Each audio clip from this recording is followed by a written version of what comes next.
তারেক রহমান এবং বিএনপিকে পাত্তাই দিলেন না ব্যারিস্টার রুমিন ফারহানা, ফিরিয়ে দিলেন মন্ত্রী হওয়ার প্রস্তাব। ও মাই গড! এবার বিএনপিকে নিয়ে প্রকাশ্যে যা বললেন রুমিন ফারহানা, তা দেখে রীতিমতো অবাক সবাই। কি বলেছেন তিনি? চলেন তার মুখ থেকেই বাকিটা শুনে আসা যাক, এরপর এ বিষয়ে বিস্তারিত আলোচনা হবে। ভিউয়ার্স, এখন আমরা রুমিন ফারহানার বক্তব্যটা শুনবো। এখন আবার দল আমাকে সকাল বিকাল টেলিফোন করে, বলে মন্ত্রিত্ব দিয়ে দেব, আসনটা ছেড়ে দেন। আমার জান থাকতে, আমার শরীরে এক বিন্দু রক্ত থাকতে মন্ত্রিত্ব তো দূরের কথা, আমি সারা দুনিয়ার কারোর জন্য কোনো কিছুর জন্য আমার এই মানুষদের আমি ছাইরা যাব না।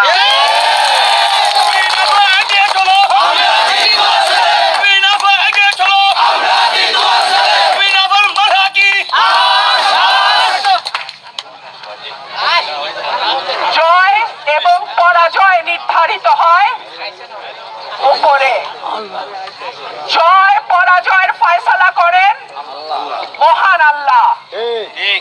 কিন্তু আপনারা উসিলা, আমি আপনাদের দরবারে আসছি, আপনাদের উঠান বৈঠকে আসছি, আপনাদের বাড়িতে আসছি, আমি খালি হাতে আসছি। দল বহিষ্কার করেছে, এখন আবার বলে মন্ত্রিত্ব।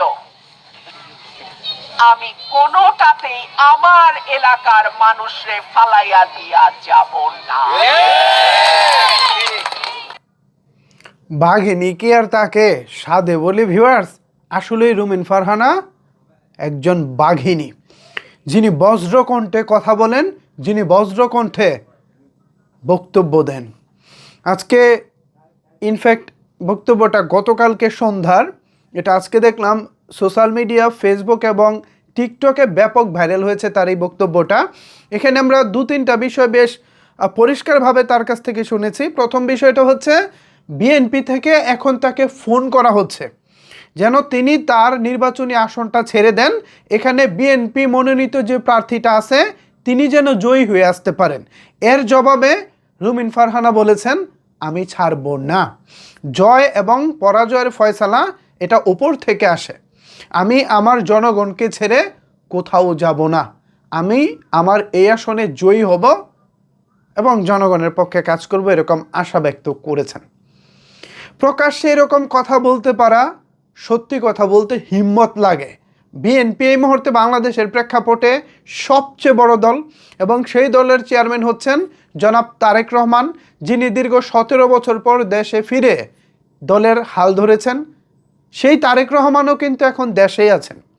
তারেক রহমান দেশে থাকাকালীন সময় তার দল এবং দলের বিরুদ্ধে অবস্থান নিয়ে এভাবে হুঙ্কার দেওয়া, এটা ভাই সত্যি কথা বলতে মানে বুকে কলিজা না থাকলে এটা সম্ভব না।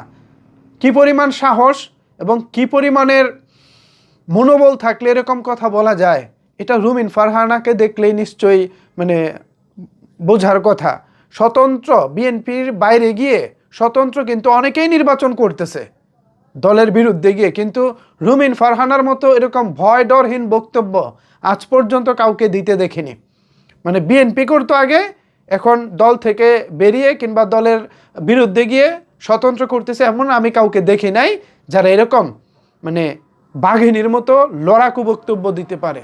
ভিউয়ার্স, রুমিন ফারহানার কথা শুনেছেন, তার কথায় যতটুকু বোঝা যায় তিনি তারেক রহমান এবং বিএনপি কাউকেই পাত্তা দেননি। তিনি ওই সংসদীয় আসনটা চান। নড়াইল এবং আশুগঞ্জ মিলে সরাইল ব্রাহ্মণবাড়িয়া, সরাইল এবং আশুগঞ্জ মিলে যে আসনটি আছে সেই আসনে তিনি নির্বাচিত হতে চান, এমনটাই তিনি আশা ব্যক্ত করেছেন। সো ভিউয়ার্স, এ বিষয়ে আপনাদের মতামত কি জানাতে পারেন নিচের কমেন্টস বক্সে। ধন্যবাদ সবাইকে এতক্ষণ আমার সাথে থাকার জন্য।